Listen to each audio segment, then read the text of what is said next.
अस्सलामुअलैकुम my YouTube family, कैसे हैं आप लोग सब। उम्मीद करती हूँ कि आप लोग बिल्कुल ठीक ठाक होंगे। तो आज की जो रेसिपी है वो रिक्वेस्टेड है। एक बहन है, उन्होंने मुझसे रिक्वेस्ट की थी। तो आज जो हम बनाने जा रहे हैं एक बहुत ही पॉपुलर डिश है जिसका नाम है दम पोह, जो कि बहुत लजीज बनता है।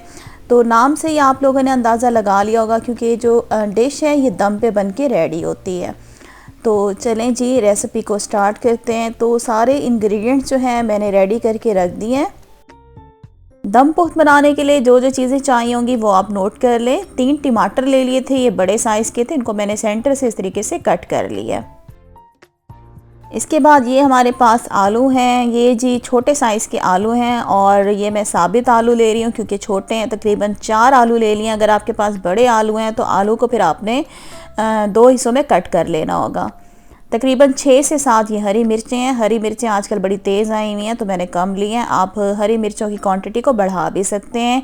एक बड़ा प्याज ले लें और इसको मैंने 4 पीसेस में कट कर लिया। अदरक आपको चाहिए होगी। अदरक को मैंने जूलियन शेप में कट कर लिया, तकरीबन ये 2 टेबलस्पून जितनी है। और ये मैंने मटन का गोश्त ले लिया है। तो आप इस रेसिपी को बीफ में या चिकन में भी बना सकते हैं। तकरीबन ये आधा किलो गोश्त है, ठीक है। इसमें चर्बी भी मिक्स है, बोनलेस और हड्डी जो है, तीनों चीज़ें इसमें मिक्स हैं। तो तकरीबन आधा किलो ये मैंने मटन का गोश्त ले लिया है। और ये है गरम मसाला पाउडर 1 टीस्पून। काली मिर्च का पाउडर मैंने ले लिया 1 टीस्पून। नमक मैंने ले लिया है जी 1/2 टेबल स्पून। अदरक लहसुन का पेस्ट आपको चाहिए होगा 1.5 टेबल स्पून। नींबू का रस ले लें, तकरीबन 4 लेमन थे, उनका मैंने जूस निकाल लिया। घी ले लें आधा कप। इस रेसिपी में आपने घी का इस्तेमाल करना है। अगर घी नहीं है तो ऑयल भी कर सकते हैं, लेकिन बेहतरीन रिज़ल्ट के लिए आपको घी ही लेना पड़ेगा। इसके बाद आपको एक पतीला चाहिए होगा और इसके अंदर हम क्या करेंगे, सबसे पहले जो है गोश्त की तह लगाएंगे। ये देखें, इस तरीके से आपने गोश्त की तह लगा लेनी है। जिस तरीके से आप देख रहे हैं इस तरीके से गैप देकर गोश्त को रखते जाएं, ताकि गोश्त जब हम दम पे रखें तो प्रॉपर तरीके से सारा गोश्त जो है वो गल जाए।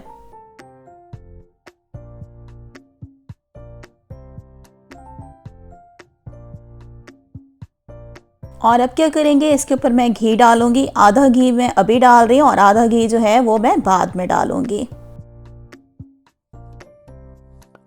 थोड़ी सी काली मिर्चें डाल देंगे ऊपर, और नमक भी डाल देंगे ऊपर। अदरक लहसुन का पेस्ट डालेंगे। ये देखें, इस तरीके से आपने ऊपर जो है गोश्त के ऊपर अदरक लहसुन के पेस्ट को फैलाकर डालना होगा। थोड़ा सा इसके ऊपर मैं डाल दूंगी गरम मसाला पाउडर।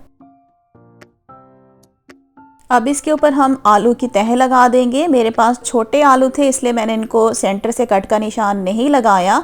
अगर आप बड़े आलू यूज़ कर रहे हैं तो आपने क्या करना है, आलू को 2 हिस्सों में आपने कट कर लेना है।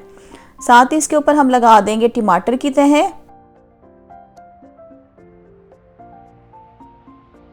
और इस तरह से आपने प्याज की तह भी लगा देनी है, जिस तरीके से आप देख रहे हैं।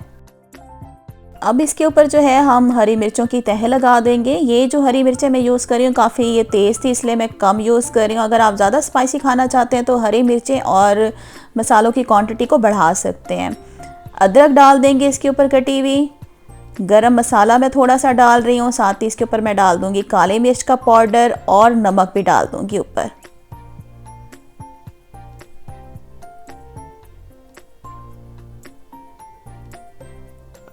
अब इसके ऊपर हम डालेंगे नींबू का रस। नींबू का रस जो है इसका मेन इंग्रेडिएंट है, इसके बगैर जो है दम पोह नहीं बनता। तो आपने लेमन जूस लास्ट में डाल रहे हैं। और बाकी का जो घी बच गया था वो भी मैंने इसके ऊपर डाल दिया है। और अब इसके अंदर मैं डाल रही हूँ आधा कप पानी। ज़्यादा पानी मत डालेगा क्योंकि गोश्त भी पानी छोड़ता है, तो उसी दम में ही हमारा जो गोश्त है वो गल जाएगा। ये मैंने आटा ले लिया। आटा क्या करना है, आपने पतीले के किनारों पे जिस तरीके से आप देख रहे हैं इस तरीके से आपने रख लेना है। इससे क्या होगा, जो हीट है, जो भाप है, वो बाहर नहीं निकलेगी पतीले से।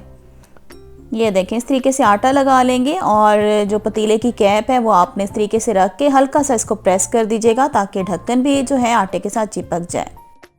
तो चूल्हे के ऊपर मैंने तवा रख दिया और फ्लेम मैंने जो है तवे के नीचे फुल कर दिया। ऊपर पतीला रखेंगे और इसके ऊपर कोई भारी चीज़ भी रख दीजिएगा ताकि पतीले से भाप बाहर ना निकले।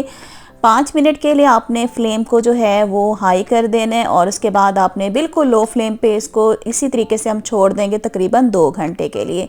तो 2 घंटे में जो है हमारा गोश्त गल जाएगा।